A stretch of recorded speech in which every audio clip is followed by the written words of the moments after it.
Ραδιοφωνικό Ίδρυμα Κύπρου. Η ώρα είναι 6. Μεταδιδομένη επιμεσαίων κύματων μήκους 434 μέτρων, η συχνότητος 692 χιλιοκύκλων ανά δευτερόλεπτο. Σήμερα είναι Σάββατο 20 Ιουλίου. Ο ήλιος ανατέλει στις 4:47 και δει στις 6:59. Η σελήνη είναι μιας ημέρας. Η Εκκλησία μας εορτάζει τη μνήμη ηλιού του προφήτου.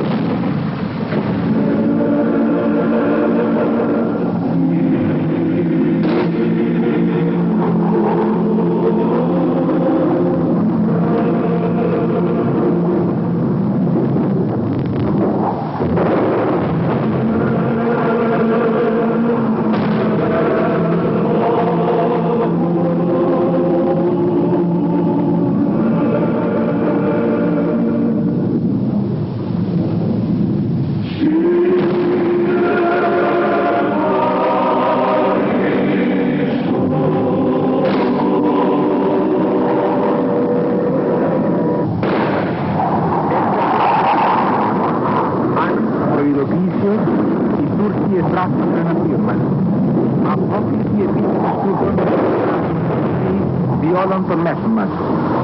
Δι' αυτό, ο πρόεδρος της Δημοκρατίας και η κυβέρνηση κηρύσσουν γενική επιστράτευση. Πάντες οι στρατεύσιμοι να προσέλθουν και να καταταγούν εις τους χώρους κατατάξεως. Όλοι οι Έλληνες θα προασπίσουν το πάτριον έδαφος μέχρι και της τελευταίας ρανίδος του αίματός μας. Κυρίες και κύριοι, καλησπέρα σας. 20 Ιουλίου σήμερα και είδαμε πως ο Κυπριακός Ελληνισμός πληροφορήθηκε από το ΡΙΚ την εκδήλωση της τουρκικής εισβολής. Δημήτρη Ανδρέου, ποια ήταν η κατάσταση εκείνες τις μέρες στο Ραδιοφωνικό Ίδρυμα Κύπρου? Τραγική, Ανδρέα, χαόδης. Όπως παρακολουθήσαμε, αρχίσαμε, ενώ είχε ήδη εκδηλωθεί η τουρκική εισβολή, αρχίσαμε με το ημερολόγιο. Σήμερα είναι 20 Ιουλίου και ήταν η γιορτή του προφήτη Ηλία. Και όμως, Ανδρέα, από το βράδυ της Παρασκευής, κάποιοι από εμάς, μεταξύ εκείνων και εγώ, ακούγαμε ξένους ραδιοσταθμούς, το BBC κατά κύριο λόγο, εγώ άκουγα και γαλλικούς σταθμούς και είχαμε προειδοποιήσει αυτούς τους ανεκδίκητους πραξικοπηματίες και τον επικεφαλίστων, τον Λιασκόνη, τον περιβόητο Λιασκόνη, ότι οι ξένοι ραδιοσταθμοί μεταδίδουν ότι οι Τούρκοι ετοιμάζονται για εισβολή. Κινδυνεύσαμε να εκτελεστούμε ως ψιθρίστες. Η κατάσταση ήταν πράγματι τραγική. Λοιπόν, Δημήτρη, στη σημερινή μας εκπομπή έχουμε και πάλι μαζί μας τους κυβερνήτες των δύο υποβρυχίων που έλαβαν την διαταγή να πλεύσουν προς την Κύπρο την 20 Ιουλίου για να λάβουν νέα διαταγή, 24 ώρες μετά, να επιστρέψουν στην Ρόδο. Ο συνάδελφος, ο Μακάριος ο Δρουσότης, θα βρίσκεται τελικά μαζί μας στην τελευταία εκπομπή αυτής της σειράς στις 16 Αυγούστου με το διπορικό του στην κατεχόμενη Κύπρο. Δημήτρη, να πούμε στους τηλεθεατές τι έχουμε ετοιμάσει για απόψε. Ακριβώς. Καλησπέρα σας και από μένα, αγαπητοί τηλεθεατές.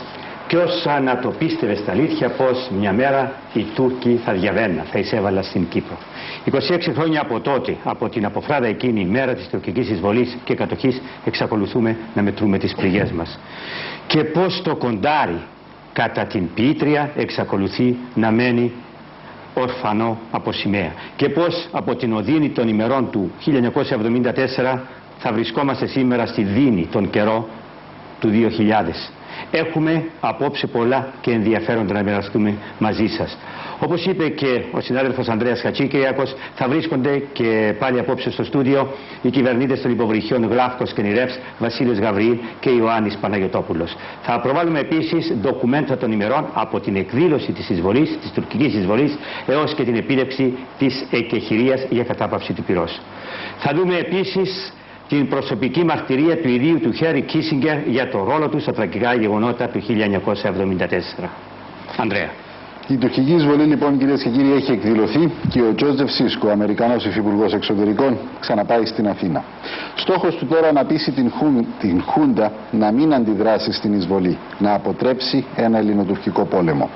Ο Χένρι Ντάσκα, ο Αμερικανός πρέσβης στην Αθήνα, προτείνει να μπει ο έκτος στόλος μεταξύ Ελλάδας και Τουρκίας για να εισπράξει την απάντηση του Χένρι Κίσιγκερ «Σταμάτα να είσαι τόσο συναισθηματικός με τους Έλληνες». Η έρευνα που θα δούμε είναι του συνάδελφου δημοσιογράφου του Μέγκα, του Αλέξη του Παπαχελά.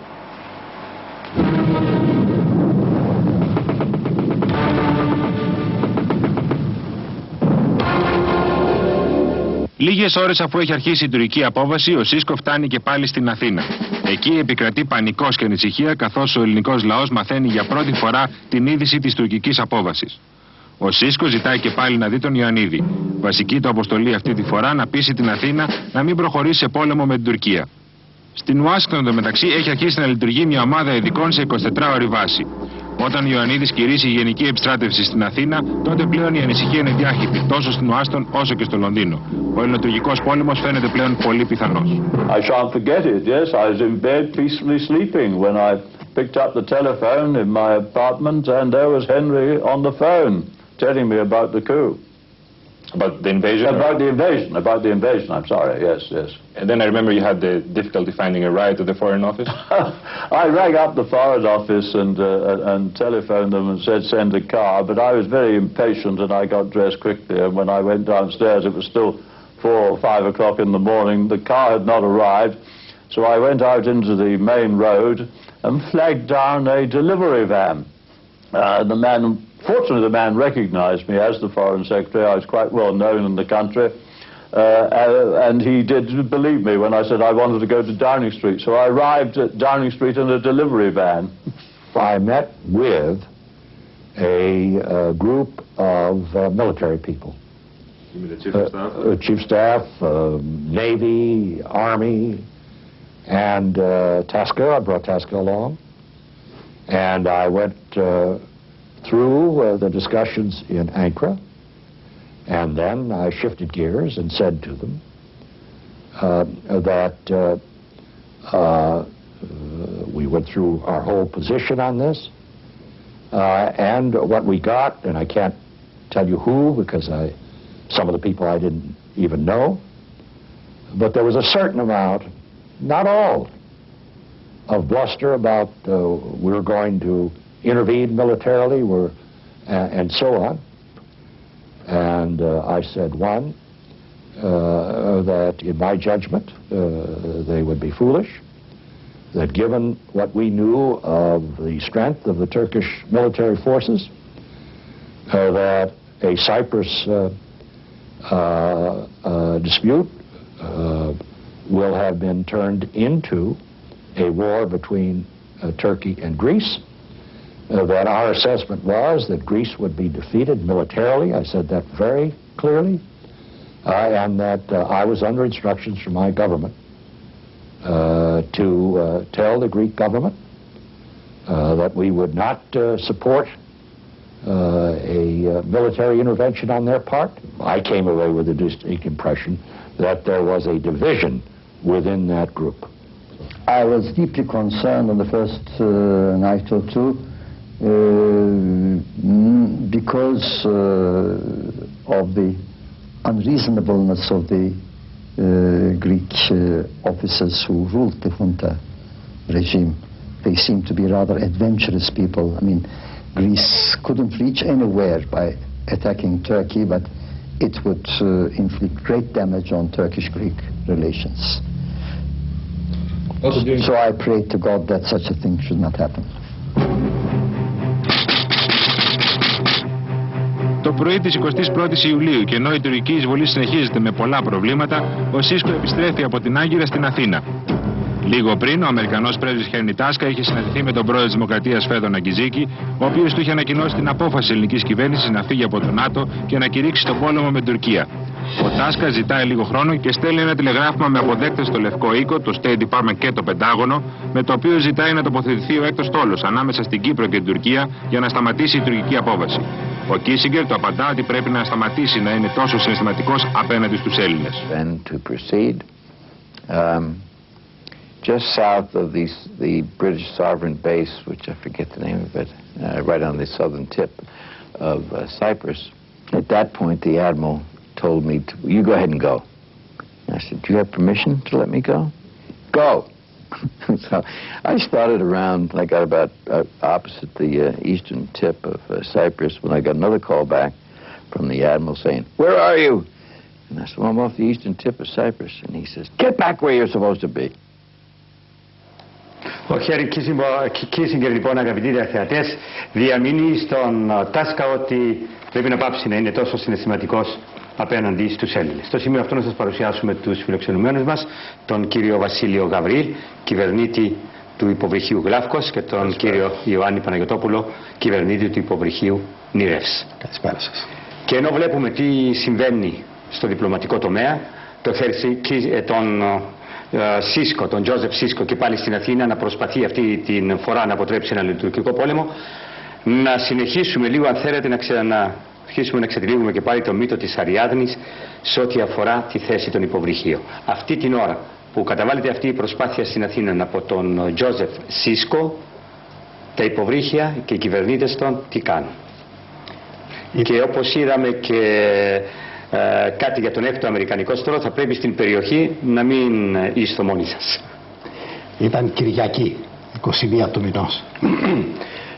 Το μεσημέρι της Κυριακής εκείνης, εμείς βρισκόμασταν σε ένα χώρο περίπου στη μέση της απόστασης μεταξύ Ρόδου και Κύπρου.